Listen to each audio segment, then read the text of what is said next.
Bonjour et bienvenue à l'Ericsson Globe. On est à Stockholm, on est là pour la Road to BlizzCon. On va donc vous parler de World of Warcraft.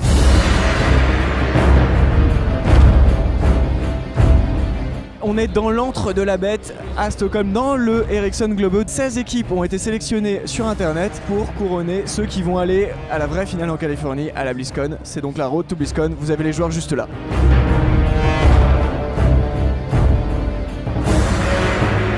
Je m'appelle Volkovic, je suis sur WoW depuis 2011. C'est sûr, ça se joue aux erreurs. Mais après c'est pareil, ça va dépendre des compositions d'équipe. Mais voilà, souvent c'est l'équipe qui fait le moins d'erreurs ou qui arrive à mieux gérer les situations. Déjà quand on en a tué un, les 3/4 du temps c'est gagné d'avance parce qu'après on se retrouve en 2 contre 3. Donc il y a une nouvelle extension qui arrive très bientôt là sur World of Warcraft. Qu'est-ce que t'en attends? Il y a beaucoup de changements quand même. Ils ont supprimé beaucoup de sorts, que ce soit dans toutes les classes. Ils ont un peu simplifié en supprimant des sorts parce que c'est vrai que là on en a énormément, on joue avec énormément de raccourcis. Et c'est vrai que pour l'ensemble des joueurs ça peut peut-être être mieux comme ça. Niveau équilibrage après ça va se faire au fur et à mesure parce que ils essayent de le faire d'une façon et après au fur et à mesure ils équilibrent. Drink, Hellscream. Claim your destiny.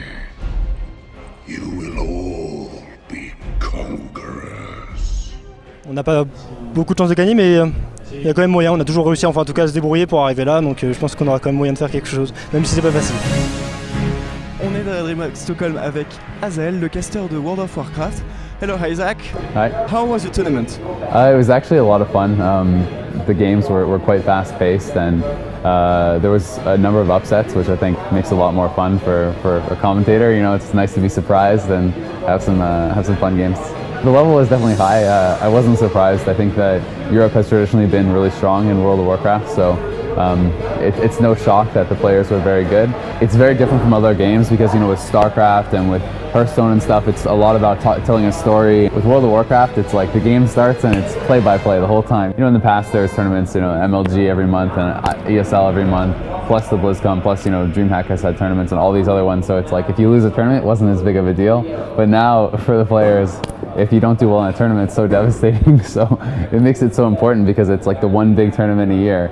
Heroes of the Storm, I think it's like, it's a good game, but it's very different from the other MOBAs. Like I've played a lot of Dota and League of Legends and stuff in the past, and I think for someone who plays those games, it's hard to get into Heroes of the Storm because Heroes of the Storm is like, to me, it's all about objectives. You know, it's not so much about fighting in the lanes with other heroes and stuff. You know, you can kill someone over and over in lane, but you're not really much more powerful than them because it's all shared experience. It's all, you know, there's no items, all that kind of stuff. But I'm sure it'll be popular. The level of professionalism is just getting higher and higher and higher in esports, and I think that's something that is important because you know, we want to keep our kind of like unique gaming culture and, you know, and have, you know, not have it too serious. You know, we're kind of like relaxed about it and everything, and you want to have fun, but you know, to bring in more people and to have it continue growing, they have to have a certain level of professionalism. You know, you want it to be impressive for the everyday person as well as the hardcore gamer. Esports has evolved, and when World of Warcraft was created, esports was not as big back then as it is now. And so you're looking at a game that was not designed with esports in mind. And so I think esports kind of just grew from there.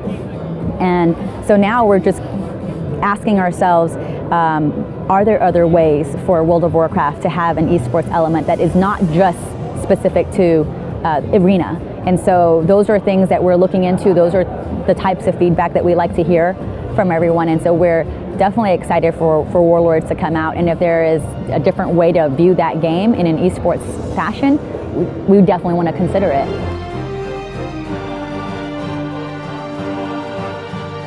Je veux remercier Blizzard pour nous avoir amenés ici, c'est vraiment quelque chose de super sympa. On discute bien avec les autres joueurs et vraiment ça se passe très bien, quoi. C'est super.